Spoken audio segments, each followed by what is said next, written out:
Good morning students. ഇന്നത്തെ സെക്ഷനിൽ നമ്മളിവിടെ ഡിസ്കസ് ചെയ്യാൻ പോകുന്നത് ഡിജിറ്റൽ മാർക്കറ്റിങ്ങിൽ ഇപ്പോൾ വന്നിരിക്കുന്ന ട്രെൻഡുകളെ കുറിച്ചാണ്. അത് ട്രെൻഡ്സ് ഇൻ ഡിജിറ്റൽ മാർക്കറ്റിംഗ് എന്നുള്ളതാണ് നമ്മളിവിടെ ഡിസ്കസ് ചെയ്യാൻ പോകുന്നത്.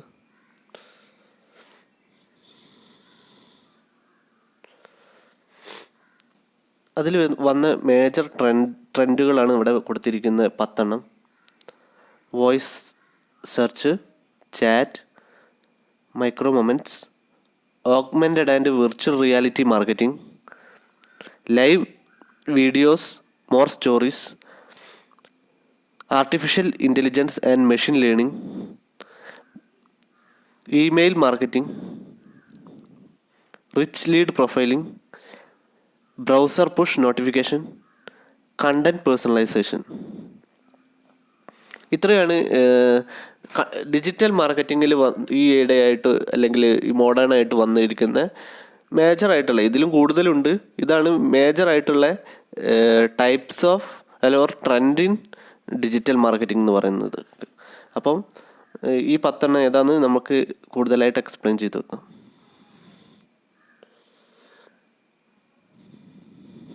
ഫസ്റ്റ് വരുന്നതാണ് വോയിസ് സെർച്ച്. അതിൻ്റെ പേര് കേൾക്കുമ്പോൾ തന്നെ നമുക്ക് മനസ്സിലാവും. വോയിസ് സൗണ്ട്, നമ്മുടെ സൗണ്ട് വെച്ചിട്ട് സെർച്ച് ചെയ്യുന്നത് നമ്മളെല്ലാവരും ചെയ്തിട്ടുണ്ടായിരിക്കാം. എല്ലാ സെർച്ച് എൻജിൻസിലും വോയിസ് സെർച്ച് എന്ന് പറഞ്ഞിട്ടുള്ള ഒരു ഓപ്ഷൻ അവൈലബിൾ ആണ്. അതുപോലെ വാട്സപ്പിലും വോയിസ് മെസ്സേജസ് എല്ലാവരും സെൻഡ് ചെയ്യുന്നതാണ്. അപ്പം വോയിസ് സെർച്ചിൽ ഉദ്ദേശിക്കുന്നത് നമുക്ക് ടൈപ്പ് ചെയ്യുന്നതിന് പകരം ഗൂഗിൾ പോലത്തെ എല്ലാ സെർച്ച് എൻജിനുകളും അതുപോലെ വെബ്സൈറ്റുകളൊക്കെ വോയിസ് സെർച്ച് എന്ന് പറഞ്ഞൊരു പ്ലാറ്റ്ഫോം പ്രൊവൈഡ് ചെയ്തിട്ടുണ്ട്. ഈ വോയിസ് സെർച്ചിലൂടെ നമുക്ക് എന്ത് ചെയ്യാം, നമുക്ക് ടൈപ്പ് ചെയ്യുന്ന ആ ഒരു പ്രോബ്ലം അല്ലെങ്കിൽ ആ ഒരു ഹാർഡ് വർക്കിംഗ് ഒഴിവാക്കിയിട്ട് നമുക്ക് വോയിസ് സെർച്ച് വഴി എന്ത് ചെയ്യാം, സെർച്ച് ചെയ്യാൻ പറ്റും. അപ്പോൾ നമ്മൾ വോയിസ് ആയിട്ട് അതിലേക്ക് ഒരു ഇൻപുട്ട് കൊടുത്തിട്ടുണ്ടെങ്കിൽ അതിൻ്റെ സെർച്ച് എൻജിൻസ് ഒക്കെ ആണെങ്കിൽ അല്ലെങ്കിൽ വെബ്സൈറ്റുകളാണെങ്കിലും അവരുടെ മെക്കാനിസം ഉപയോഗിച്ചിട്ട് അവർ ആ വോയിസ് റെക്കഗ്നൈസ് ചെയ്തിട്ട് അതിൽ ഔട്ട്പുട്ടായിട്ട് ടൈപ്പ് ചെയ്തിട്ട് നമുക്ക് ഇതാണ് നിങ്ങൾ ഉദ്ദേശിച്ചതെന്ന് ചോദിക്കും. അതുപോലെ നമുക്ക് അതിലൂടെ വോയിസ് സെർച്ചിലൂടെ നമുക്ക് എന്ത് ചെയ്യാൻ പറ്റും, നമുക്ക് സെർച്ച് ചെയ്യാം, അത് നമുക്ക് വേണ്ട കണ്ടൻറ്റ് സെർച്ച് ചെയ്യാം. അതാണ് വോയിസ് സെർച്ച് കൊണ്ട് ഉദ്ദേശിക്കുന്നത്. Voice search is a speech recognition technique that allow users to search by saying items aloud rather than typing them into search field. The proliferation of smartphone and other small web-enabled mobile devices has spurred interest in voice searching. അപ്പോൾ voice searching എന്ന് പറഞ്ഞാൽ ഇവിടെ എന്താണെന്ന് പറയുക, voice searching is a speech recognition ടെക്നിക്കാണ് അല്ലേ. Speech recognition ടെക്നിക്കാണ്. അത് നമ്മുടെ സ്പീച്ച് എന്ത് ചെയ്യുന്നു, ആ ഒരു search engine, voice search engine recognise ചെയ്തതിന് ശേഷം നമുക്ക് വേണ്ട ഔട്ട്പുട്ട് നമുക്ക് തിരിച്ചു തരും. അതാണ് വോയിസ് സെർച്ച് ചെയ്യുന്നത്. ഇതിപ്പം മെയിൻലി ഡിജിറ്റൽ മാർക്കറ്റിങ്ങിൽ ഉപയോഗിക്കുന്നത് എല്ലാ മേജറായിട്ടുള്ള കമ്പനികളും കസ്റ്റമേഴ്സിൻ്റെ വോയിസ് വഴി കോണ്ടാക്ട് ചെയ്യാനും എന്തെങ്കിലും സെർച്ച് ചെയ്യാനൊക്കെ ഉള്ള ഫെസിലിറ്റീസ് കൊടുക്കുന്നുണ്ട്. All queries of customer will be voice based in their near future. Example: Amazon Alexa, Apple HomePod, Google Home and Microsoft Cortana. This which searches immediate voice answers to their questions. അപ്പം ഇതെല്ലാം കുറച്ച് examples ആണ്. ആമസോണിൻ്റെ Alexa എന്ന് പറഞ്ഞൊരു service available ആയിട്ടുണ്ട്. അതൊക്കെ voice search, കസ്റ്റമേഴ്സിൻ്റെ voice search കൂടെ അവർക്ക് വേണ്ട അവർക്ക് വേണ്ട ക്വറീസിനുള്ള ആൻസേഴ്സ് കൊടുക്കുന്ന ഒരു സംവിധാനങ്ങളാണ്. അതുപോലെ ഗൂഗിൾ ഹോം പാഡ്, മൈക്രോസോഫ്റ്റിൻ്റെ കോർട്ടാന, ഇതൊക്കെ എന്താണ് കൊടുക്കുന്നത്, search immediate voice answers to their questions.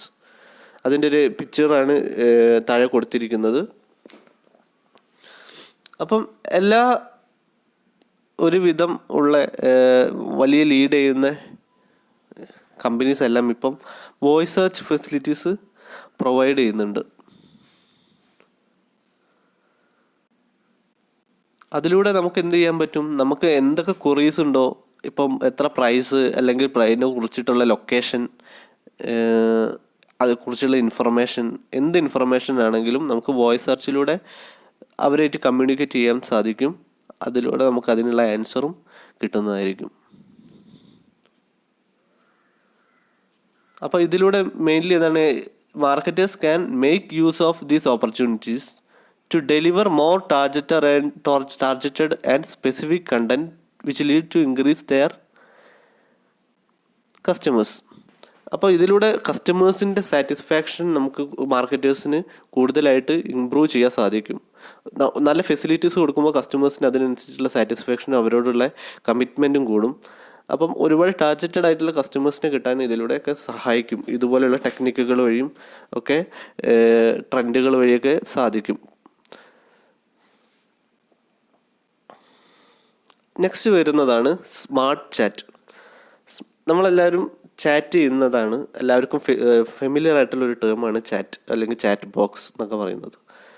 ഇവിടെ മെയിൻലി ഉപയോഗിക്കുന്നത് കമ്പനീസ് ഒരു ബോട്ട് ടെക്നോളജിയാണ്. Bot means robots, uses of chat robots. Chatbots plays an important role in improving customer experience and allow marketers to better engage with their audience. ഈ chat bot already programme ചെയ്ത് വെച്ചിട്ടുള്ള ഒരു ബോട്ടായിരിക്കും അവരുടെ സിസ്റ്റത്തിൽ. അപ്പോൾ നമുക്ക് എന്ത് ചെയ്യാൻ പറ്റും, ഇപ്പോൾ എക്സാമ്പിൾ പറയുകയാണെങ്കിൽ ആമസോണിൻ്റെയൊക്കെ ചാറ്റ് ബോക്സ് അവൈലബിൾ ആണ് അവരുടെ പ്ലാറ്റ്ഫോമുകളിൽ. അതൊക്കെ റോബോട്ട്സാണ് പ്രവർത്തിക്കുന്നത്. നമ്മൾ കൊടുക്കുന്ന ക്വറീസിന് റോബോട്ടാണ് അവരുടെ ആൻസർ ചെയ്യുന്നത്. അപ്പോൾ chat box plays an important role in improving customer experience and allow marketers to better engage with audience. അപ്പോൾ അവർക്ക് എന്ത് ചെയ്യാൻ പറ്റും, എല്ലാ കസ്റ്റമേഴ്സായിട്ടും അവരുടെ ക്വറീസ് എല്ലാം എൻഗേജ് ചെയ്യാൻ എപ്പോഴും 24/7 അവർക്ക് സാധിക്കും. അതിലൂടെ കസ്റ്റമേഴ്സിൻ്റെ സാറ്റിസ്ഫാക്ഷൻ അവർക്ക് ഇമ്പ്രൂവ് ചെയ്യാനും അവർ റീറ്റെയിൻ ചെയ്യാനും ബിസിനസ്സിൽ റീറ്റെയിൻ ചെയ്യാനും പറ്റും. They offer real time assistant to the user. അപ്പോൾ അതായത് നമുക്ക് റിയൽ ടൈം ആയിട്ട് തന്നെ ഒരുപാട് വെയിറ്റ് ചെയ്യിപ്പിക്കാതെ നമുക്ക് എന്ത് ചെയ്യാൻ പറ്റും, യൂസ് ചെയ്യാൻ പറ്റും. അതുപോലെ ക്വറീസ് എല്ലാം ആൻസർ ചെയ്യാൻ പറ്റും കസ്റ്റമേഴ്സിൻ്റെ.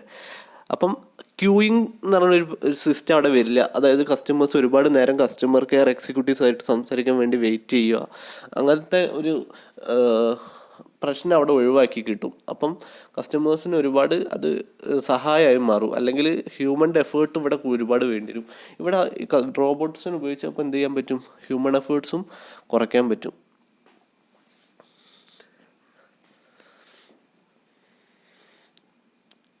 ഇപ്പോൾ ഒരു എക്സാമ്പിൾ പറയുകയാണെങ്കിൽ, a visitor coming on website is contacted via chat bot and ask to request assistant or get more information about the project.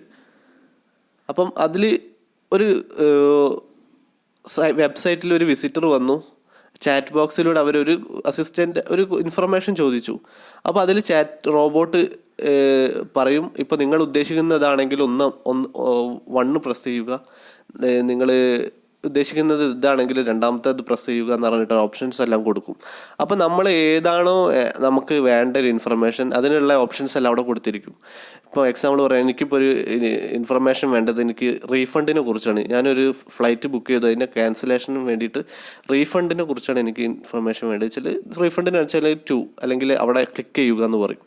അപ്പോൾ നമുക്കത് ക്ലിക്ക് ചെയ്ത് അത് റിലേറ്റഡ് ആയിട്ടുള്ള, അപ്പോൾ ഓട്ടോമാറ്റിക്കലി എൻ്റെ PNR സ്റ്റാറ്റസും അല്ലെങ്കിൽ എൻ്റെ റെഫറൻസ് നമ്പേഴ്സ് എല്ലാം അവർ കളക്ട് ചെയ്യുകയും അതിലൂടെ ഓട്ടോമാറ്റിക്കലി ആ ബോട്ടുകൾ നമുക്ക് ആൻസേഴ്സ് തരികയും ചെയ്യും. അപ്പോൾ അതിലൂടെ നമുക്ക് എന്ത് ചെയ്യാൻ പറ്റും, ഒരുപാട് നമ്മുടെ ക്വറീസ് എല്ലാം ക്ലിയർ ചെയ്യപ്പെടും. അതുപോലെ വാട്സപ്പ് ബിസിനസ് മെസ്സേജിങ്ങിലും അതുപോലത്തെ ഫെസിലിറ്റീസ് അവൈലബിൾ ആണ്, ബോട്ട്സിൻ്റെ സർവീസസ്. പിന്നെ ടെലഗ്രാം മെസ്സഞ്ചേഴ്സിൽ ബോട്ട് സർവീസസ് അവൈലബിൾ ആണ്. അതാണ് സ്മാർട്ട് ചാറ്റ്സ് ഉപയോഗിക്കുന്നത്. നെക്സ്റ്റ് വരുന്നതാണ് മൈക്രോ മൊമെൻറ്റ്സ്. മൂന്നാമത്തെ ട്രെൻഡ് ഇൻ ഡിജിറ്റൽ മാർക്കറ്റിങ്ങിൽ വരുന്നതാണ് മൈക്രോ മൊമെൻറ്റ്സ്. മൈക്രോ മൊമെൻറ്റ്സ് എന്ന് വെച്ചിട്ടുണ്ടെങ്കിൽ എല്ലാ കസ്റ്റമേഴ്സും ഓൺലൈൻ ആക്ടിവിറ്റീസിന് ഇപ്പം സ്മാർട്ട് മൊബൈൽസും അതുപോലത്തെ ഡിവൈസസും ഉപയോഗിക്കുന്നുണ്ട്. അപ്പം micro moments occur when people turn to a device, increasingly a smartphone, to act on need to learn something, to do something or discover something, watch something or buy something. നമ്മൾ എന്ത് micro moments എന്ന് വെച്ചിട്ടുണ്ടെങ്കിൽ ഒരു customer എന്ത് decide ചെയ്യുന്നുണ്ടെങ്കിലും അവരുടെ smart ഫോണിന് വലിയൊരു പങ്കുണ്ട്. ഇപ്പോൾ ഒരു സാധനം നമ്മൾ പർച്ചേസ് ചെയ്യുവാണെങ്കിൽ ആ മൊമെൻറ്റിൽ നമ്മൾ എന്ത് ചെയ്യും, അതിനെ പറ്റിയുള്ള റിസർച്ചേഴ്സ് നടത്തുന്നുണ്ട്. അത് എവിടെ കിട്ടും, എങ്ങനെ കിട്ടും, എപ്പോൾ കിട്ടും എന്നെല്ലാം നമ്മൾ എന്ത് ചെയ്യുന്നുണ്ട്, സെർച്ച് ചെയ്യുന്നുണ്ട്. അതിനെപ്പറ്റി ഇൻഫർമേഷൻ നോക്കുന്നുണ്ട്, അതിൻ്റെ ക്വാളിറ്റി ചെക്ക് ചെയ്യുന്നുണ്ട്, എല്ലാം ചെക്ക് ചെയ്യുന്നുണ്ട്. അതിനെപ്പറ്റി എല്ലാ ഇൻഫർമേഷൻ നമ്മൾ ആ മൊമെൻറ്റിൽ ചെയ്യുന്നുണ്ട്. സോ ഇവിടെ പറയുന്നത് increasingly to act on a need to learn something, to do something, to discover something or watch something or buy something. അത് ആ ഒരു മൊമെൻറ്റിനാണ് മൈക്രോ മൊമെൻറ്റ് എന്ന് പറയുന്നത്. They are intent rich moment when decisions are made and preference shaped. ആ മൊമെൻറ്റിലാണ് എന്ത് ചെയ്യപ്പെടുന്നത്, അവരുടെ ഡിസിഷൻ എടുക്കുന്നതും ആ പ്രിഫറൻസ് ഷേപ്പ് ചെയ്യപ്പെടുന്നതും. In these moments consumers expectations are higher than ever. ആ മൊമെൻറ്റുകളിൽ കസ്റ്റമേഴ്സിൻ്റെ എക്സ്പെക്റ്റേഷൻ വളരെ ഹൈ ആയിരിക്കും. അതിന് വേണ്ടിയിട്ടാണ് നമ്മൾ ഇപ്പം എക്സാമ്പിളായിട്ട് പറയുകയാണെങ്കിൽ ഒരു ഗൂഗിളിൽ നമ്മൾ സെർച്ച് ചെയ്യും best restaurant nearby to me എന്നൊക്കെ പറഞ്ഞിട്ട്, അല്ലെങ്കിൽ which is nearest petrol pump, example പറയുകയാണ് നിയറസ്റ്റ് തിയേറ്റർ എന്നൊക്കെ പറഞ്ഞിട്ട് സെർച്ച് ചെയ്യും. അപ്പം അതിലൂടെ അവരെന്ത് ചെയ്യപ്പെടും, ആ കീവേഡ്സ് എല്ലാം അവർ കളക്ട് ചെയ്തിട്ട് അതിന് പറ്റുന്ന റിസൾട്ടുകൾ അവർ നമുക്ക് അതിലൂടെ വെബ് സെർച്ചിലൂടെ നമുക്ക് നേടിത്തരും. ഇപ്പോൾ whenever a customer searches for something, look for nearby shop, want to finalise a task or make a purchase, marketers can take advantages of this type of micro moments. അപ്പം ഒരു customer എന്തെങ്കിലും search ചെയ്യണം. Whenever a customer searches something, look for nearby store or want to finalise a task or make a purchase. എന്ത് ചെയ്യണം, customer ഒരു shop നോക്കുകയാണ്, അല്ലെങ്കിൽ store search ചെയ്യുകയാണ്, അല്ലെങ്കിൽ ഒരു ഫൈനലൈസ് ചെയ്യണം, ഒരു പർച്ചേസ് ഫൈനലൈസ് ചെയ്യണം. മാർക്കറ്റേഴ്സ് അപ്പം എന്ത് ചെയ്യും, marketers take advantages of these type of micro moments. ഇതിനൊക്കെയാണ് മൈക്രോ മൊമെൻറ്റ്സ് എന്ന് പറയുന്നത്. ഒരു കസ്റ്റമർ ഡിസിഷൻ എടുക്കുന്ന പോയിന്റ് ഇല്ലേ, അതിനെ marketers can take advantage of these type of micro moments to create targeted content and advertising. Marketers ഈ moments collect ചെയ്തിട്ട് അതിന് വേണ്ട കണ്ടന്റ് ടാർഗറ്റഡ് കസ്റ്റമേഴ്സിലേക്ക് കണ്ടന്റ് ക്രിയേറ്റ് ചെയ്യപ്പെടുന്നു, അഡ്വർടൈസ്മെൻറ്റ് വഴിയോ എന്ത് വഴിയാണെങ്കിലും. The successful brand of tomorrow will be more than have strategy for understanding and meeting customers need in this micro moment. പല ബ്രാൻഡുകളും ഇങ്ങനെയൊക്കെയുള്ള ടെക്നോളജീസ് വഴിയാണ് സ്ട്രാറ്റജീസ് ഡെവലപ്പ് ചെയ്യപ്പെടുന്നതും കസ്റ്റമേഴ്സിൻ്റെ നീഡ് അവർ മനസ്സിലാക്കിയതിന് ശേഷം, ഈ മൈക്രോ മൊമെൻറ്റ് മനസ്സിലാക്കിയതിന് ശേഷം അതിലൂടെ കണ്ടൻറ്റ് ഡെവലപ്പ് ചെയ്യുകയും അത് റിലേറ്റഡ് ആയിട്ടുള്ള ആഡുകളും അഡ്വർടൈസ്മെൻറ്റൊക്കെ അവരിലേക്ക് പ്രദർശിപ്പിക്കപ്പെടുകയും ചെയ്യുന്നത്.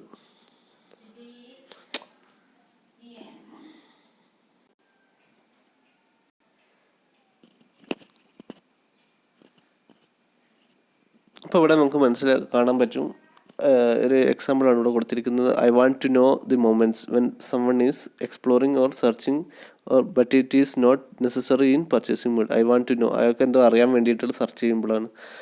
I want to go moments, I want to do moment, I want to. അപ്പം അതെല്ലാം നമ്മൾ ഓരോരോ സമയത്ത് സെർച്ച് ചെയ്യപ്പെടുന്ന ഓരോരോ റിസൾട്ടുകളാണ് അല്ലേ. നമ്മളൊക്കെ എന്തെങ്കിലും പറ്റി അറിയണമെങ്കിൽ, അല്ലെങ്കിൽ നമുക്ക് ഒരു വെൻ ഈസ് എന്താ പറയുക നെക്സ്റ്റ് ഓണം വെക്കേഷൻ നമ്മൾ സെർച്ച് ചെയ്യുവാണെങ്കിൽ അത് ദെൻ, അല്ലെങ്കിൽ വേറീസ് എവിടെയാണ് ഇന്ന സാധനം. നമ്മളിപ്പോൾ ഒരു ക്വറി കിട്ടിയ ഒരു ക്വസ്റ്റ്യൻ കിട്ടിയിട്ട് നമ്മളപ്പോൾ ഗൂഗിളിൽ പോയി സെർച്ച് ചെയ്യും. അപ്പോൾ I want to do moment, അല്ലെങ്കിൽ എന്തെങ്കിലും ഡാൻസ് പാർട്ടീസോ എന്തെങ്കിലും പാർട്ടീസോ ഉണ്ടെങ്കിൽ മൊമെൻറ്റുകളോ അല്ലെങ്കിൽ എന്തെങ്കിലും സാധനം മേടിക്കാനോ അതെല്ലാം സെർച്ച് ചെയ്യപ്പെടുമ്പം അതിൽ വരുന്ന ആ ഒരു മൊമെൻറ്റുകളാണ് പറയുന്നത്. നെക്സ്റ്റ് വരുന്നതാണ് augmented and virtual reality marketing. Terms നിങ്ങൾ പല സ്ഥലത്തും കേട്ട് കാണും, augmented and virtual reality. Augmented and virtual reality എന്ന് പറഞ്ഞിട്ടുണ്ടൊന്നുമില്ല, അത് നമുക്ക് വിർച്വലായിട്ട് റിയലായിട്ട് എക്സ്പീരിയൻസ് തരിക, വിഷ്വൽ എക്സ്പീരിയൻസ് തരിക. അതായത് ഫിസിക്കലായിട്ട് നമ്മൾ ഷോപ്പിൽ പോയിട്ട് പർച്ചേസ് ചെയ്യുന്ന അതേപോലത്തെ ഒരു എക്സ്പീരിയൻസ് നമുക്ക് ഡിജിറ്റൽ പ്ലാറ്റ്ഫോം വഴി അവർ പ്രൊവൈഡ് ചെയ്യുന്ന ഒരു ടെക്നോളജിയാണ് augmented and virtual reality marketing എന്ന് പറയുന്നത്. അതിലൂടെ എന്ത് ചെയ്യാൻ പറ്റും, നമുക്ക് റിയൽ ആയിട്ടുള്ള എക്സ്പീരിയൻസ് പോലെ ചെയ്യാൻ പറ്റും. പക്ഷേ നമുക്ക് ഇത് പല ടെക്നോളജീസ് പല മാർക്കറ്റേഴ്സും ഉപയോഗിക്കുന്നതാണ്. നമുക്ക് ഫിസിക്കലായിട്ടുള്ള ഒരു പ്രസൻസ് കിട്ടില്ല, പക്ഷേ നമുക്കൊരു വിർച്വൽ ആയിട്ടുള്ളൊരു ഇത് മാക്സിമം ഒരു സാറ്റിസ്ഫാക്ഷൻ തരും ഈ ഒരു ടെക്നോളജിയിലൂടെ. With virtual reality your sights and sounds are cut off and replaced by virtual computer generated environment. The environment could be any place. You could be transported to a tennis court. നമുക്ക് എന്ത് ചെയ്യാം, പല ഗെയിമുകളിലും പല ആപ്ലിക്കേഷനുകളിലൊക്കെ കണ്ടിട്ടുണ്ടാവും. നമ്മളത് കളിക്കുമ്പം റിയലായിട്ട് നമ്മൾ ആ ഒരു പ്ലേയിലൂടെ അങ്ങനെ പോകുന്നത് പോലെ ഇരിക്കും അല്ലേ ഏകദേശം. പല ഗെയിമുകളിലും നിങ്ങൾ കണ്ടിട്ടുണ്ടോ, നമ്മൾ ശരിക്കും അതിൽ ഒരു ഇൻവോൾവ് ചെയ്തിട്ടൊക്കെ പല വീഡിയോ ഗെയിംസൊക്കെ ഇപ്പോൾ ഇറങ്ങിയിട്ടുണ്ടോ വിർച്വൽ റിയാലിറ്റി രൂപത്തിൽ. ശരിക്കും നമ്മൾ അതിലൂടെ ഒരു പ്ലെയറായിട്ട് മാറും. അതിൽ നടക്കുന്നതൊക്കെ നമ്മുടെ റിയൽ ലൈഫിൽ നടക്കുന്ന പോലെയുള്ളൊരു ഫീലിങ്സ് ഉണ്ടാക്കും അവർ. അതാണ് ആ ഒരു എൻവയോൺമെൻറ്റ് കമ്പ്യൂട്ടർ ജനറേറ്റഡ് എൻവയോൺമെൻറ്റിലേക്ക് അതിനെ കൊണ്ടുപോകും. ആ ഒരു ടെക്നോളജി മാർക്കറ്റിങ്ങിൽ ഉപയോഗിക്കുന്നുണ്ട്. പല ഷോപ്പിംഗ് വെബ്സൈറ്റുകളൊക്കെ റിയൽ ആയിട്ടുള്ള സ്റ്റോർ പോലെ അവർ പ്രസൻറ്റ് ചെയ്തിട്ട് കസ്റ്റമേഴ്സിനെ 3D ടെക്നോളജീസ് എല്ലാം യൂസ് ചെയ്തിട്ട് കസ്റ്റമേഴ്സിനെ അട്രാക്റ്റ് ചെയ്യുന്ന മാർക്കറ്റിംഗ് ടെക്നോളജിയാണ് augmented and virtual reality marketing എന്ന് പറയുന്നത്. Marketers need to consider how virtual reality and augmented reality can be used as a part of marketing strategies. അപ്പം marketers augmented and virtual reality strategies എല്ലാം ഉപയോഗിച്ചിട്ടാണ് കസ്റ്റമേഴ്സിനെ attract ചെയ്യപ്പെടുന്നത്. Virtual reality envelops you 360 degree and you 3D so that you feel like you are fully immersed in your another universe. നമ്മളപ്പം 3D ടെക്നോളജീസും 360 ഡിഗ്രീസിലെല്ലാം അവരുടെ photos എല്ലാം അവർ augmented and virtual reality technique ഉപയോഗിച്ചിട്ട് നമ്മളെ മുന്നിൽ പ്രസൻറ്റ് ചെയ്യുമ്പോൾ നമുക്കതൊരു വേറൊരു ഫീലിംഗ് ആയിട്ട് മാറും. അല്ല, നമ്മൾ റിയലായിട്ട് പർച്ചേസ് ചെയ്യുന്നൊരു ഫീലിംഗ് നമുക്കതിലൂടെ കിട്ടും.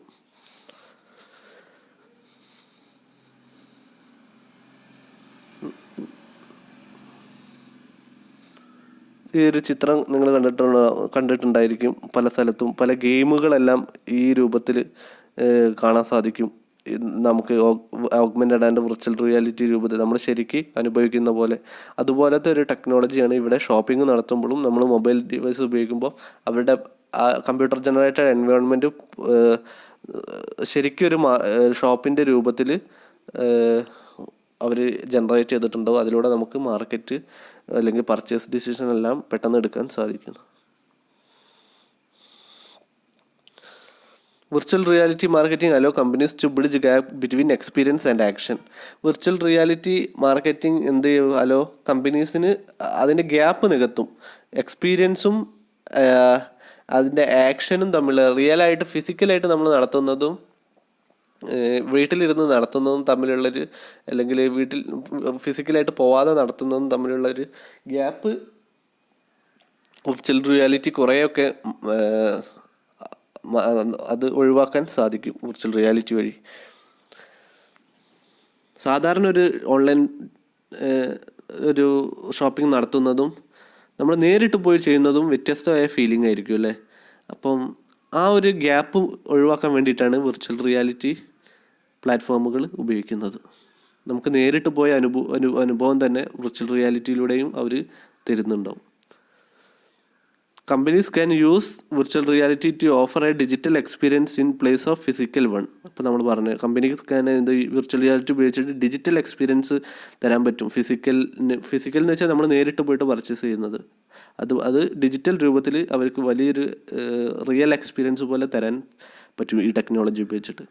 Which you can promote product or service. അതിലൂടെ കമ്പനീസിന് പ്രൊമോട്ട് ചെയ്യാൻ സാധിക്കും പ്രൊഡക്റ്റും സർവീസസൊക്കെ. ഓഗ്മെൻറ്റഡ് റിയാലിറ്റി എന്ന് വെച്ചിട്ടുണ്ടെങ്കിൽ AR. Augmented reality allow customers to try product before they buy. Augmented realities എന്ത് ചെയ്യാൻ സാധിക്കും? കസ്റ്റമേഴ്സിന് ശരിക്കും നമുക്ക് ഒരു പ്രൊഡക്റ്റ് വാങ്ങുമ്പോൾ അത് നമ്മൾ ഉപയോഗിച്ച് എങ്ങനെ ഉണ്ട്, അല്ലെങ്കിൽ ഒരു എക്സാമ്പിൾ പറയാം, ക്ലോത്തിങ് ഒക്കെ ഇല്ലേ, ക്ലോത്തിങ് ഒക്കെ നമ്മളെങ്ങനെ ഡിജിറ്റലിലൂടെ ട്രൈ ചെയ്യാമെന്ന് ചിന്തിക്കുന്നവരുണ്ടാവും. അത് വെച്ചിട്ടുണ്ടെങ്കിൽ നമ്മുടെ ഫിഗർ അനുസരിച്ചിട്ട് അത് എങ്ങനെ അതിന് നമ്മുടെ ക്ലോത്ത് നമുക്ക് മാച്ച് ആണോ എന്നൊക്കെ എല്ലാം നമുക്ക് ഡിജിറ്റലി നമുക്ക് ട്രൈ ചെയ്യാൻ സാധിക്കും. നമ്മുടെ ഫോട്ടോസ് എല്ലാം വെച്ചിട്ട് നമുക്കത് രസമുണ്ടോ, നമ്മുടെ ഫിഗേഴ്സ് എല്ലാം അവർ അതിൽ കാണിച്ചു തരും, നമുക്ക് ആ ഡ്രസ്സ് എങ്ങനെ മാച്ച് ഉണ്ടായിരിക്കും എന്നൊക്കെ ഉള്ളത്. അതുപോലെ എക്സാമ്പിൾ പറയുകയാണെങ്കിൽ ഒരു വിർച്വൽ രൂപത്തിൽ ഇപ്പോൾ ഒരു ടെസ്റ്റ് ഡ്രൈവൊക്കെ നടത്തുവാണെങ്കിൽ അതിനുള്ള സംവിധാനങ്ങളില്ലേ, നിങ്ങൾ പല വീഡിയോ ഗെയിംസിലെല്ലാം കണ്ടു കാണും. ശരിക്കും നമ്മൾ ഒരു കാർ റേസിംഗ് ഒക്കെ നടത്തുന്ന പോലെ ഒരു ഇത് കാണാൻ പറ്റും. പല മാളുകളും പോയിട്ടുണ്ടെങ്കിൽ നമുക്ക് കാണാൻ പറ്റും വീഡിയോ ഗെയിം സെക്ഷനിലൊക്കെ അതിൻ്റെ മൂവ്മെൻ്റ് എല്ലാം അതിൽ കാണാൻ പറ്റും. ശരിക്കും ഒരു ഡ്രൈവിംഗ് ചെയ്യുന്ന പോലെ നമുക്കൊരു ഫീലിംഗ് ഉണ്ട്. അതുപോലെ ടെസ്റ്റ് ഡ്രൈവിങ്ങിനും പല കാർ കമ്പനികളും ഇപ്പോൾ ഈ ഒരു സംവിധാനം ഉപയോഗിക്കുന്നുണ്ട്, വിർച്വൽ റിയാലിറ്റി അല്ലെങ്കിൽ ഓഗ്മെൻറ്റഡ് റിയാലിറ്റീസൊക്കെ. അപ്പോൾ അതിലൂടെ നമുക്ക് ആ ഷോറൂമിൽ ഇരുന്നുകൊണ്ട് തന്നെ അവർക്ക് എന്ത് ചെയ്യാൻ പറ്റും, അവർക്ക് ആ ഒരു ഫീലിംഗ് അവർക്ക് കൊടുക്കാൻ പറ്റും. അവർ വണ്ടി ഓടിക്കുമ്പോൾ എങ്ങനെ അവർക്കത് ഫീൽ ചെയ്യും എന്നൊക്കെ ഉള്ളത്. നെക്സ്റ്റ് വരുന്നതാണ് artificial intelligence and machine learning. Artificial intelligence എന്ന് വെച്ചിട്ടുണ്ടെങ്കിൽ അതൊരു പുതിയൊരു ടെക്നോളജിയാണ്. ഇപ്പം നമ്മുടെ ഫേസ്ബുക്ക് പോലത്തെ എല്ലാ സോഷ്യൽ മീഡിയ ആപ്ലിക്കേഷൻസ് എല്ലാം ഇത് ആർട്ടിഫിഷ്യൽ ഇൻ്റലിജൻസ് ഡാറ്റാസ് ഉപയോഗിച്ചിട്ടും കൊണ്ടാണ് വർക്ക് ചെയ്യപ്പെടുന്നത്. Artificial intelligence allow marketers to anticipate future probable pattern of their customers based on collected data. Artificial intelligence mainly use ചെയ്യുന്നത് ഒരുപാട് ഡാറ്റകളെല്ലാം അവർ അനലൈസ് ചെയ്തതിന് ശേഷമാണ് ഇത് ഉപയോഗിക്കുന്നത്. ആർട്ടിഫിഷ്യൽ ഇൻ്റലിജൻസിൻ്റെ മെയിൻ ഫീച്ചറാണ് ഇത്. ഒരുപാട് ഡാറ്റാസ് കളക്ട് ചെയ്തിട്ട് അത് സമ്മറൈസ് ചെയ്തിട്ട് അതിലേക്ക് ഒരു ഡിസിഷൻ എടുക്കാൻ അതിന് സാധിക്കും. ആർട്ടിഫിഷ്യലായിട്ടുള്ള ഇൻ്റലിജൻസ് ആണിത്. Artificial intelligence allow marketers to anticipate future probable pattern. അതായത് ഫ്യൂച്ചറിൽ ഒരു കസ്റ്റമർ എങ്ങനെ ചിന്തിക്കുന്നു ഇപ്പോഴേ ആർട്ടിഫിഷ്യൽ ഇൻ്റലിജൻസ് ഉപയോഗിച്ച് ഡാറ്റകൾ ഉപയോഗിച്ചിട്ട് അനലൈസ് ചെയ്യാൻ സാധിക്കും. അപ്പോൾ അതിനനുസരിച്ച് മാർക്കറ്റേഴ്സിന് എന്ത് ചെയ്യാൻ സാധിക്കും, മുൻകൂട്ടി അതിനുള്ള പ്രഡിക്ഷൻ നടത്തിയിട്ടും അതിനുള്ള സംവിധാനം ഒരുക്കാൻ സാധിക്കും.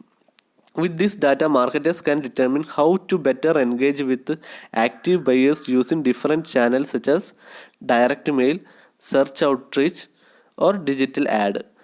ഈ ഡാറ്റ ഉപയോഗിച്ചുകൊണ്ട് മാർക്കറ്റേഴ്സിന് എന്ത് ചെയ്യാൻ സാധിക്കും, എങ്ങനെ ബെറ്ററായിട്ട് ആക്റ്റീവ് കസ്റ്റമേഴ്സിനെ മെയിൻറ്റെയിൻ ചെയ്യാം, ഏതൊക്കെ ഡിഫറെൻറ്റ് ചാനൽസ് യൂസ് ചെയ്യാം കസ്റ്റമേഴ്സിൻ്റെ അടുത്ത് എത്താൻ വേണ്ടിയിട്ട്, എല്ലാം ആർട്ടിഫിഷ്യൽ ഇൻ്റലിജൻസ് ഡാറ്റ ഉപയോഗിച്ചിട്ട് നോക്കാൻ സാധിക്കും. ഇ കോമേഴ്സ് കമ്പനീസ് എല്ലാം ഈ ഒരു സംവിധാനം ഇപ്പോൾ ഉപയോഗിക്കുന്നുണ്ട്. എന്തിനാണെന്ന് വെച്ചാൽ കസ്റ്റമേഴ്സിൻ്റെ ഡെമോഗ്രാഫിക് ഡാറ്റയും ബിഹേവിയറൽ ഡാറ്റയും എല്ലാം ഉപയോഗിച്ചിട്ട് ഈ കസ്റ്റമേഴ്സിൻ്റെ ബൈയിങ് ബിഹേവിയർ എങ്ങനെയാണ്, ആ ഒരു കസ്റ്റമർക്ക് എത്ര മാറ്റം വന്നിട്ടുണ്ട്, പണ്ടത്തെ പർച്ചേസിങ് ബിഹേവിയറിൽ നിന്ന് ഇപ്പം പർച്ചേസ് ചെയ്യുന്നതിൽ എന്തൊക്കെ മാറ്റം വന്നിട്ടുണ്ട്, ആ കസ്റ്റമറുടെ ടേസ്റ്റ് ആൻഡ് പ്രിഫറൻസ് എങ്ങനെയാണ് ചേഞ്ച് ആവുന്നതെന്നൊക്കെ ഈ ആർട്ടിഫിഷ്യൽ ഇൻ്റലിജൻസ് മെഷീൻ ലേണിംഗ് ഉപയോഗിച്ചിട്ട് പഠിക്കാൻ പറ്റും. അതിലൂടെ ആ കസ്റ്റമേഴ്സിന് വേണ്ടിയിട്ടുള്ള മാറ്റം, എന്തെങ്കിലും ഒരു കസ്റ്റമേഴ്സിൻ്റെ ചേഞ്ചിങ് മൈൻഡ് എങ്ങനെയാണോ അതിനനുസരിച്ചിട്ട് അവരുടെ ട്രെൻഡുകളെല്ലാം മാറ്റാനും എല്ലാം ബിസിനസ് ഡിസിഷൻസ് എടുക്കാനെല്ലാം സാധിക്കും. നെക്സ്റ്റ് വരുന്നതാണ് engagement based email marketing. Engagement based email marketing എന്ന് വെച്ചിട്ടുണ്ടെങ്കിൽ marketers have started to give more attention about sending email to subscribe who are active to their list. Marketers ഇവിടെ എൻഗേജ്മെൻറ്റ് ബേസ്ഡ് ഇമെയിൽ മാർക്കറ്റിംഗ് എന്ന് വെച്ചിട്ടുണ്ടെങ്കിൽ email എല്ലാം എന്ത് ചെയ്യപ്പെടും, എല്ലാ കസ്റ്റമേഴ്സിനും അയക്കും അല്ലേ. നമ്മൾ ഇമെയിൽ കളക്ട് ചെയ്തിട്ടുണ്ട്, എല്ലാ കസ്റ്റമേഴ്സിനും ഇമെയിൽ അയക്കും. ഈ എൻഗേജ്മെൻറ്റ് ബേസ്ഡ് ഇമെയിൽ മാർക്കറ്റിങ്ങിൻ്റെ പ്രത്യേകത എന്താണെന്ന് വെച്ചിട്ടുണ്ടെങ്കിൽ ഈ റെഗുലറായിട്ട് നമ്മൾ ഇമെയിൽ അയക്കുന്ന ആൾക്കാരുടെ റെസ്പോൺസ് എങ്ങനെയാണെന്ന് ചെക്ക് ചെയ്യും. അതായത് അവർ ആ ഇമെയിൽ ഓപ്പൺ ചെയ്യുന്നുണ്ടോ, അതോ അവർ അത് ജസ്റ്റ് റിജക്റ്റ് ചെയ്യുവാണോ, അതിലൂടെ അവർ ആ ഇമെയിലിലൂടെ എത്രത്തോളം ലീഡ്സ് കമ്പനിക്ക് കിട്ടുന്നുണ്ട്, കസ്റ്റമേഴ്സ് എങ്ങനെ റെസ്പോൺസ് ചെയ്യുന്നുണ്ട്, അതെല്ലാം ഇവിടെ ചെക്ക് ചെയ്യുന്നുണ്ട്. അതായത് റെഗുലറായിട്ട് ഇമെയിൽ അയച്ചിട്ട് അവരെ ലോയൽ കസ്റ്റമേഴ്സ് ആക്കുന്ന രീതിയിൽ അവർക്ക് വളരാൻ സാധിക്കുന്നുണ്ടോ എന്നെല്ലാം ഇതിലൂടെ ചെക്ക് ചെയ്യുന്നുണ്ട്.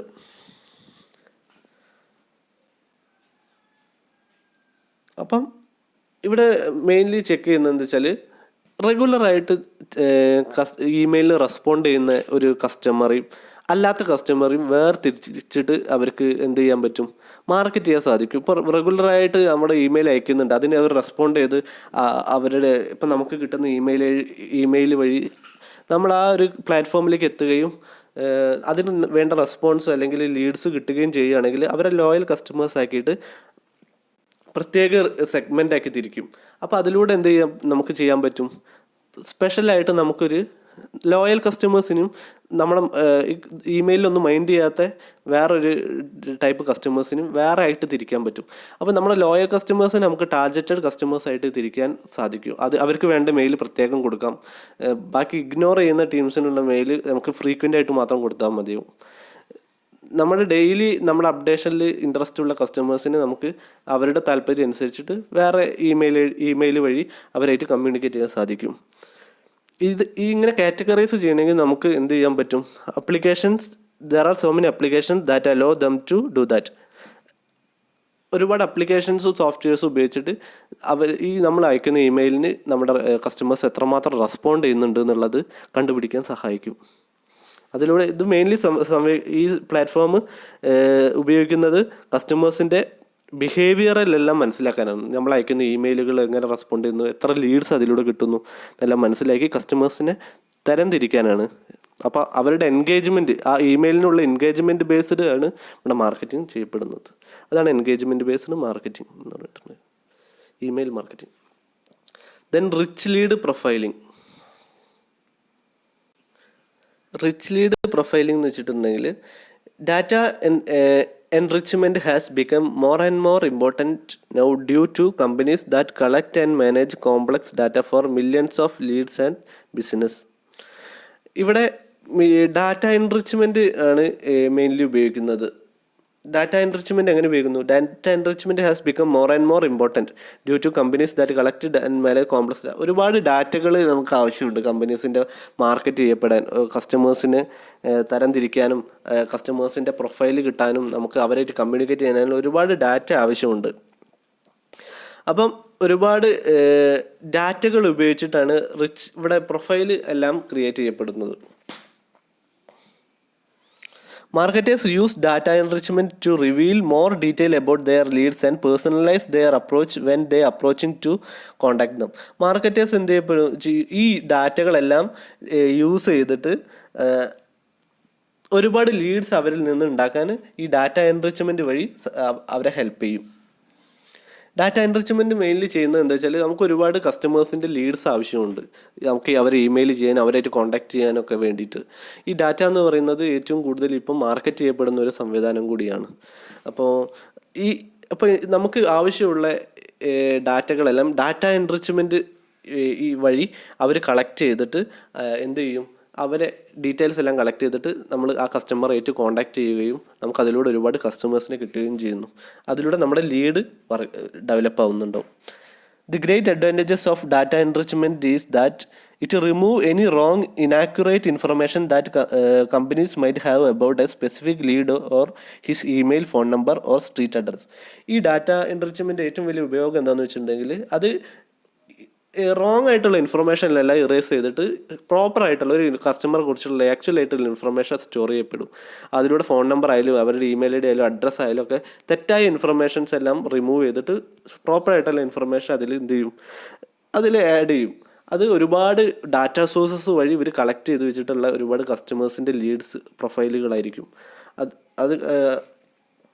അപ്പോൾ these retrieved data are then used to obtain other missing data. ഈ ഒരുപാട് നമ്മൾ ഓൾറെഡി പറഞ്ഞു ഡാറ്റ എൻറിച്ച്മെൻറ്റ് എന്ന് പറഞ്ഞാൽ ഒരുപാട് വലിയൊരു ഡാറ്റ കളക്ഷനാണ്. അപ്പം ആ റിട്രീവ് ചെയ്യപ്പെട്ട ഡാറ്റകളാണ് എന്ത് ചെയ്യപ്പെടുന്നത്, മിസ്സിംഗ് ഡാറ്റകളെല്ലാം ഫില്ല് ചെയ്യാൻ വേണ്ടിയിട്ട് ഉപയോഗിക്കുന്നത്.